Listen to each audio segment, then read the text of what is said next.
Hey, sweet peas. I wanted to take this moment to go ahead and share with you one of my absolute favorite spreads that I use every time I'm trying to get to know a new ancestor or dig deeper into an existing relationship that I have.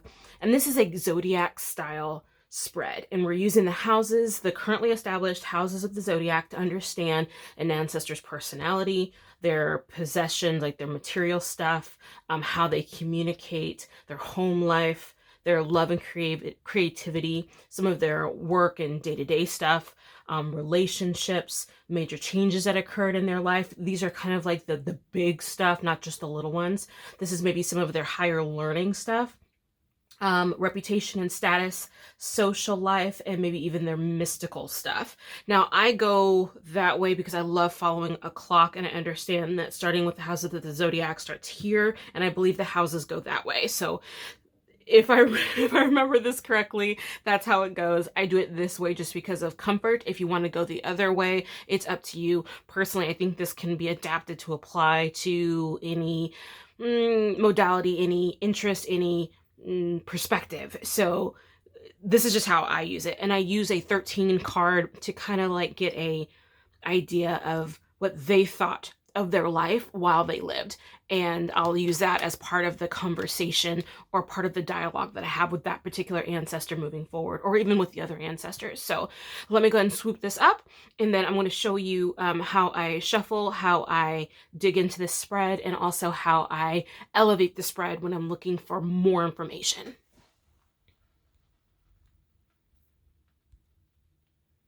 Now, for me personally, I like to take off my rings when I'm doing this kind of work, and it just helps me kind of connect more with the work that I'm doing and not getting caught up in my rings. So this is just the Radiant Weiss Tarot.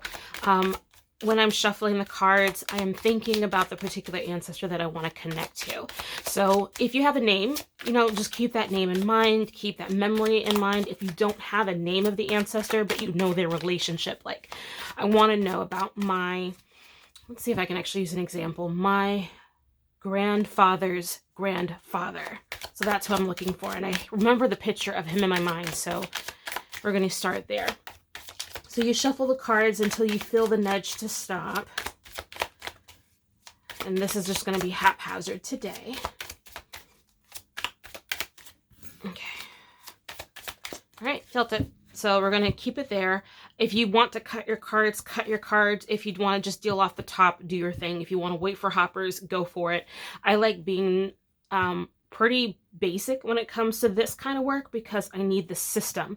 I want to trust the system. I want to trust the system that I put into place and do the same thing, rinse and repeat style, so that there's not any questions as to why I did a thing one way and a different way the other time. So I'm just going to go ahead and start with one card for now.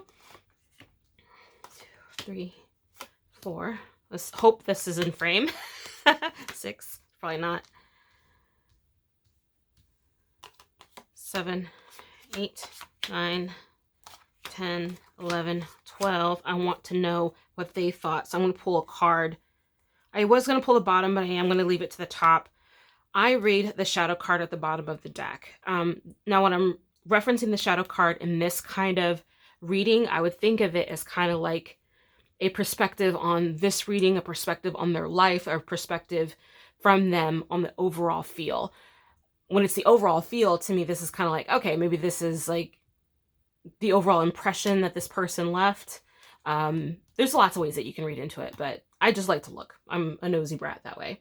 So if we're thinking about personality, for me, that's about appropriate for the personality of this particular person. So, and you just start reading. So I like to do it one at a time because I don't want to get too caught up in the entire thing. So I would just read one card at a time as we're going around. So this is his communication with others. That's what I heard. It was kind of cutthroat and a little bit problematic. So as you progress, you can probably start to notice some details about that particular ancestor that maybe you're like super proud of, or maybe you're even like, damn, why was that so hard? Or what was going on there?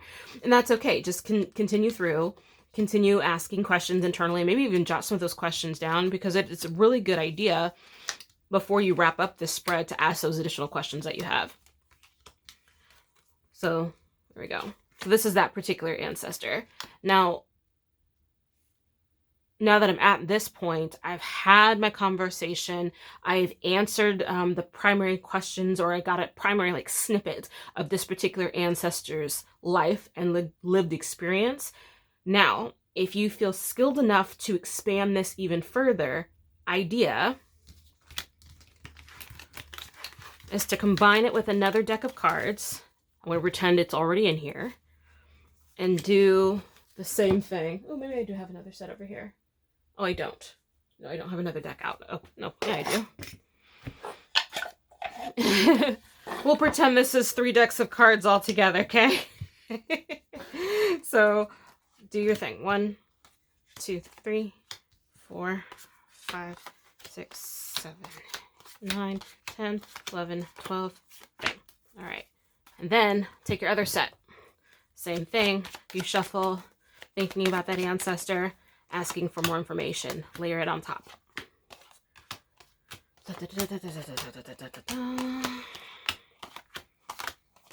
Okay, I'm going to take this bottom card off the bottom because I want to know. There we go. I'm going to be a weirdo since I don't have my third deck. It's over here somewhere. Go ahead and lay a third on top of that. And so what you're doing is getting more of the story, more of the circumstances, more of the situation. There we go. Now, same as before, start with your Aries space, Taurus, Gemini, so forth and so on. Start with your Aries space and maybe run off to a different location of your reading space because this is a lot of cards, right? So take your 3 cards and wherever you're reading them at, now you have a little bit more of the picture of what this person's personality was. This person looks like he thought he was in charge, even though he's a little bit despondent. He was looking for the perspective or the higher vantage point. So that in itself is telling you a little bit about this person's personality. And then you're going to see that personality work itself out over all of the cards. This can take you a good hour of digging in on this particular ancestor. So this one is like, for instance, their possessions. So if you read reversals, leave it reversed. This person looks like they didn't have as much in the way of possessions as they wanted. I wouldn't be surprised if this person lived in the Depression era because this to me has a lot of away energy. Like what they wanted was not here. It was always somewhere else and they were always rushing to get it, but not having enough is kind of the feel that I get off of this particular person's personality, which if I remember correctly, that's actually pretty true for them. So just go through your cards, read them as is, and now you're getting more of the conversation. You're getting more of the circumstances of what led up to why they are the way they are. Now, in this spread, one of the benefits of it is that you can start to understand. So for instance, this is a grandfather's grandfather for me. You can understand how this man treated his son that treated my grandfather, and how my grandfather then treated my mother, for instance, and how my mother then treated me. So that will give you an idea as how to kind of put in context generational circumstances, generational issues, traumas, wounds. It kind of gives you a bird's eye view as to how this happened, how this stemmed from. And for instance, it will give you an opportunity to kind of look at them like from a humanist point of view instead of that demonized person over there. Because if they are a human that was traumatized by other humans, by other circumstances, it's no wonder they had this worldview. It's no wonder that they accidentally treated these other people or deliberately treated these people this kind of way. It made sense for them during that phase of their life. So this is just the snapshot of their life. Now, I have some more questions to throw in to kind of get what they reflected on after they transitioned. So I'm going to pause. Now, here are a couple additional questions that I sometimes ask depending on the ancestor, because sometimes I want to hear from them directly. Sometimes I don't. I'm just, it's whatever. I'm just getting information and need to move on. So if I really want to talk from that ancestor's point of view or that ancestor's perspective, or just ask them specific questions and have the cards share with me those answers, this is some of the ways in which I do it. So one of them is just asking outright. I'm shuffling the cards, and then for instance, I'm asking ancestor so-and-so, what was What did you feel was your biggest life achievement? Shuffle until it feels right. You pull your cards. And then you read them according to that question. Super easy. What was your biggest regret? I would shuffle. What was your biggest regret? Read it in relation to those cards. How can I honor you within our family line? That makes sense. Read it in accordance to that question. What did I inherit from you? Read it in that line. The whole point is to get acquainted with that particular ancestor, and then get even more so, as you're getting acquainted with that particular ancestor, you're going to get an energetic feeling of what it feels like when that ancestor shows up for you in your day-to-day life. And that means when they're working with you, when they're giving you a nudge, when they're giving you a message, when they're in the room. If you start to work with them and think about them often, you'll start to know, like, oh, my great-grandfather so-and-so is here. Well, that makes sense. This was his kind of stuff. This is the thing that he dug in on a lot.